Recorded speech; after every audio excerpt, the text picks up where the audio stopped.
De retour dans la matinale, c'est l'heure de notre point pédagogique avec notre expert. Il s'agit d'Antoine Fraisse-Soulier. Antoine, on va parler aujourd'hui de l'indice boursier et essayer de comprendre ses caractéristiques et son fonctionnement. Oui, alors effectivement, nous avons mis en place chez eToro plusieurs pages de connaissances pour nos utilisateurs et pour aussi ceux qui souhaitent investir et commencer à investir sur les marchés financiers. Alors, un indice boursier, qu'est-ce que c'est? C'est effectivement un indice boursier, c'est un panier qui va refléter. Enfin, où à l'intérieur il y aura soit des actions, soit d'autres actifs. Ce qui est intéressant de dire, c'est que lorsque vous investissez dans un indice, vous pouvez investir soit à la baisse, soit à la hausse, selon votre stratégie. Alors, sur un indice, donc c'est un échantillon qui représente un ensemble de valeurs qui fait partie de cet indice. Ensuite, en termes de méthodologie de calcul, c'est une méthodologie selon une pondération. Donc, on va accorder un certain poids, un poids différent aux valeurs qui sont à l'intérieur.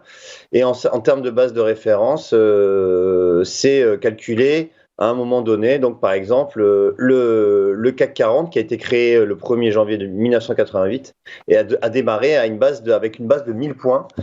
Et aujourd'hui, on sait que le CAC est aux alentours des 7000 points. Alors ensuite, pourquoi échanger sur les indices? Alors, vous avez, comme je le disais en préambule, la possibilité d'investir soit à la hausse, soit à la baisse. Donc, ça va dépendre de vos stratégies, pardon. Si vous pensez que, eh bien, le marché est plutôt baissier, vous pouvez donc vendre l'indice et donc attendre que cet indice baisse pour acheter plus bas et donc générer une plus-value. Ensuite, ce qui est intéressant aussi, c'est avec un indice, c'est qu'il n'y a pas n'a pas une obligation d'investir un capital important pour débuter. Vous pouvez investir avec un capital assez faible au départ. Donc ça aussi, ça peut attirer les investisseurs débutants, mais pas que, bien évidemment.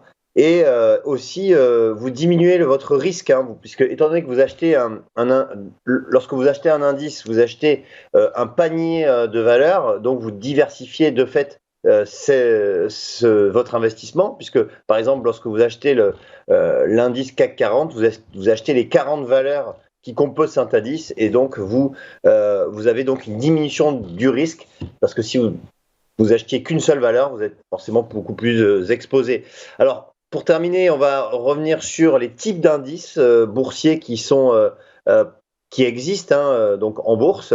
Vous avez des indices pays, donc qui représentent les valeurs d'un pays, comme le CAC 40 par exemple en France. Vous avez le DAX 30, le DAX 40 d'ailleurs en Allemagne aujourd'hui, qui représente les 40 plus grosses valeurs allemandes. Vous avez également le S&P 500 aux États-Unis, qui est un indice extrêmement connu, qui représente les 500 plus grosses entreprises américaines. Ensuite, vous avez les indices régionaux. Donc ça va élargir les zones géographiques. Par exemple, le S&P Asia va englober un certain nombre de pays asiatiques comme la Chine, le Japon, l'Indonésie, etc. Vous avez également le S&P Latin America 40 qui regroupe 40 pays de l'Amérique latine. Vous avez également les indices sectoriels. Alors ça, c'est intéressant. Si vous voulez investir sur un secteur en particulier, vous ne savez pas sur quelle valeur investir, vous avez donc des indices sectoriels à disposition, et notamment sur eToro. Alors, pour exemple, on peut prendre si vous voulez investir sur le secteur de la biotech, vous avez le Nasdaq Biotechnology Index, entre autres. Hein. Donc, vous avez aussi tous les indices sur tous les secteurs, que ce soit automobile, chimie, technologie, etc., etc. Voilà, donc en fait, l'avantage. Donc, je vous invite à aller sur la page d'eToro, qui est un guide sur les indices boursiers. Vous allez pouvoir trouver sur l'eToro Academy pour en savoir plus si vous souhaitez sur les indices boursiers.